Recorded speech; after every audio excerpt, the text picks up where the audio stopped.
Hello and welcome to speed learning channel में आप सभी का स्वागत है। आज का एडिटोरियल डिस्कशन से पहले आपको ये मैं बताना चाहूँगी कि एडिटोरियल जो है बेसिकली वो जीएस पेपर 2 एंड 3 या उससे भी अदर सब्जेक्ट से या GS paper main answer writing से संबंधित होते हैं। एडिटोरियल से ये फ़ायदा होगा कि आपका ऐसे राइटिंग प्रैक्टिस हो जाएगी और आपको चीज़ों को और बेहतर ढंग से करने को एक बहुत ज़्यादा हेल्प मिलेगी इससे।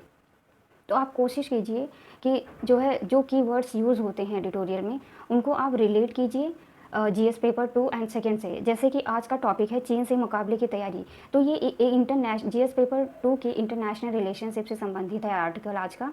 हालांकि बहुत दिनों से जो है चीन पर विवाद चल रहा था, तो आप धीरे धीरे करके एक ऐसे इस पर तैयार कर सकते हैं भारत और चाइना के संबंधों से संबंधित। अभी से आप इसे स्टार्ट करेंगे तो पेपर आने तक आपका और अच्छे से तैयारी हो जाएगी। तो चलिए आज का एडिटोरियल डिस्कशन स्टार्ट करते हैं। इसे आप जीएस पेपर 2 से रिलेट कर सकते हैं, India and other country relationship. आज का जो एडिटोरियल है वो संजय गुप्त जी ने लिखा है, जो कि दैनिक जागरण के स्पॉन्सर हैं और ये दैनिक जागरण का ही एडिटोरियल है। उन्होंने लिखा है कि हालांकि चीन और इंडिया का जो बॉर्डर इशू है बहुत दिनों से चल रहा है, सभी देश जानते हैं कि चाइना जो है अपनी साम्राज्य विस्तारवादी नीति से बाज नहीं आएगा और इसी के चलते भारत के 20 जवान शहीद हो गए इसी घटना के क्रम में। और यह चीन यकीन नहीं हो रहा है कि ऐसा भी चीन कर सकता है इस महामारी के काल में। विश्व समुदाय इसी नतीजे में पहुंचा है कि चीन की शरारत है। चीन अभी भी शरारत से आमादा है और एलएसी में यथास्थिति कायम करने को लेकर जो सहमति पर अमल करने से इनकार कर रहा है। उसकी यह विस्तारवादी नीति तो सभी जानते हैं और जो वो कहता है वो कभी करता नहीं है। अगर उसने किसी भी प्रकार की संधि की है किसी देश से, तो उसकी टाइम लिमिट कितनी है ये किसी देश द्वारा तय नहीं किया जा सकता। माना जा रहा है कि चीन गलवान घाटी में सामरिक बढ़त हासिल करने के लिए भारतीय क्षेत्र पर कब्जे की फिराक में है और हमेशा से ही यह रहा है। गलवान घाटी के साथ ही एक अन्य इलाका है पैंगोंग सो, और इसके अलावा भी उसने जो एक काराकोरम जो दर्रा है उसके पास जो भारत ने हवाई पट्टी एक स्थापित की है, उस पर भी कब्जे करने की वो कोशिश कर रहा है। लेकिन जो है वो भारत द्वारा और अत्याधुनिक बना दिया गया है उसे, और इस कारण से चीन की चिंता और बढ़ गई है। हालांकि जो है 1962 में हथियाया गया था ये इलाका, अभी भी उसके कब्ज़े में है एलएसी का। और इसके अलावा उसके पास कश्मीर का वह हिस्सा है जिसे जो है पाकिस्तान ने उसे उस समय सौंपा था। हालांकि सभी देश जानते हैं कि इस समय पाक और जो है चाइना का क्या रिलेशन है और आतंकवाद को बढ़ाने में, और चीन खुद चाहता है कि जो है पाकिस्तान से आतंकवाद कभी ख़त्म ना हो, इसलिए वो समय समय पर जो है पैसे प्रोवाइड करता रहता है, मनी लॉन्ड्रिंग करता रहता है। और शायद इसी वजह से जो है भारत और पाकिस्तान के कभी भी रिश्ते अच्छे नहीं हो सके इन्हीं सब चीज़ों से। चीन की हरकतों के चलते भारत में यह प्रभाव प्रबल हो रहा है कि सबक सिखाया जाना चाहिए। लेकिन इन सब के बीच में जो कांग्रेस सरकार है, उसकी जो नेता हैं राहुल गांधी जी, वो बीच बीच में ऐसे आरोप प्रत्यारोप सरकार पे लगा रहे हैं कि चाइना के लिए वो कुछ नहीं कर रही, हमारी गवर्नमेंट सीधे बैठी हुई है। लेकिन ये अगर आप पहले देखें कि ये जो मुद्दा है ये नेहरू के समय से चला आ रहा, और उस समय जो है कांग्रेस सरकार थी। हालांकि जब चाइना ने कब्जा करने की कोशिश की थी लद्दाख और तिब्बत क्षेत्र में, तब जो है नेहरू जी ने, एक तो नेहरू जी को यकीन नहीं था कि ऐसा चाइना कर सकता है, क्योंकि कुछ समय पहले ही पंथ निरपेक्ष और गुटनिरपेक्ष की नीति लागू हुई थी, तो उसमें चाइना ने सहमति व्यक्त की थी। लेकिन किसी को भरोसा ही नहीं था कि चाइना ऐसा पेट में छुरा घोंप सकता है। तो उस समय जब उस समय कांग्रेस की सरकार थी, तब नेहरू जी ने अगर उसी समय कोई ठोस कदम उठा लिया होता तो हो सकता है कि जो आज स्थिति है वह स्थिति भिन्न होती पहले के मुकाबले 1962 में जो हुआ था। ऐसा लगता है कि वह अवतार में आ गए, जैसे कि राहुल गांधी जी राफेल विवाद को भी यहाँ पे तूल देना चाहते हैं। हालांकि इन सब राजनीतिक विवादों को जो है यहाँ पे तूल देने का समय नहीं है, यहाँ पे समय है मिल के किसी शक्ति का सामना करने का।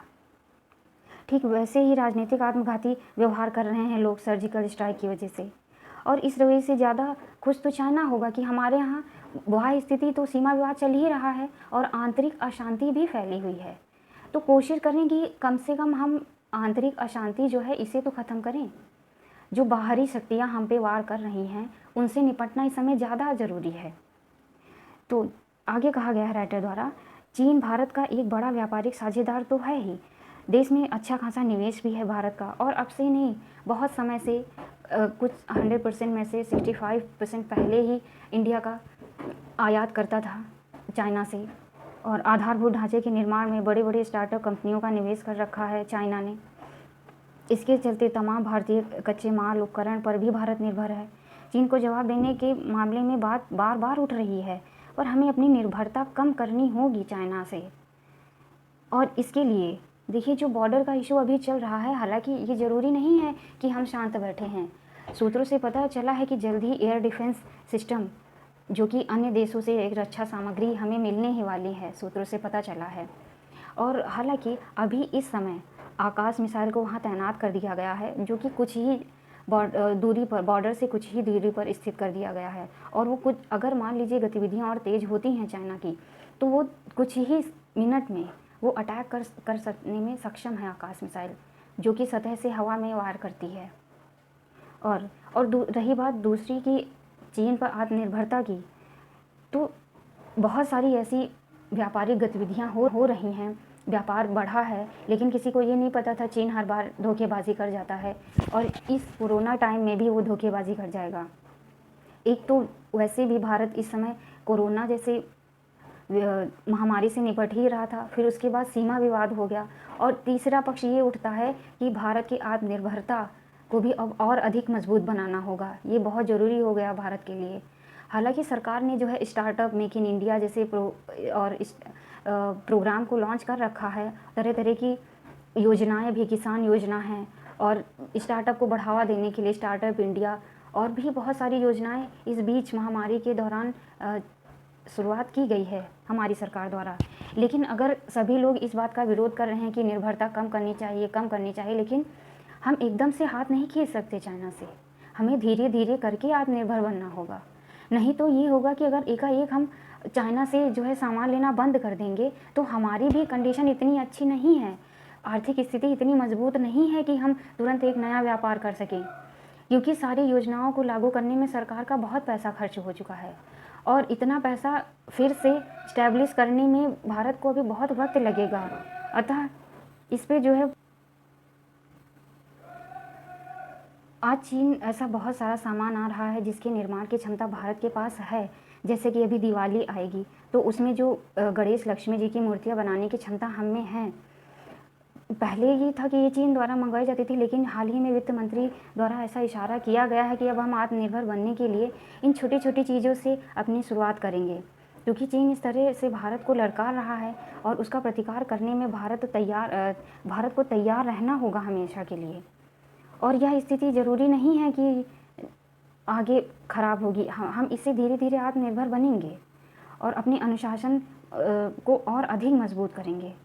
लोगों की जो समर्पण की भावना है उसको और ठोस बनाना भारत के लिए बहुत ज़रूरी है, और इसमें कोशिश करेंगे कि हालांकि जो नियम कानून बनाए गए हैं कि किसी भी उद्योग को स्टार्ट करने में या आत्मनिर्भर बनने में, उसको और ढंग से लागू करना होगा। हालांकि आत्मनिर्भर करने की बात जहाँ आती है, उसमें ये भी हो रहा है कि बहुत लोगों द्वारा विरोध किया गया टिकटॉक और ऐसे जो भी वीवो ऐप वगैरह हैं, इन्हें डिलीट किया जाए।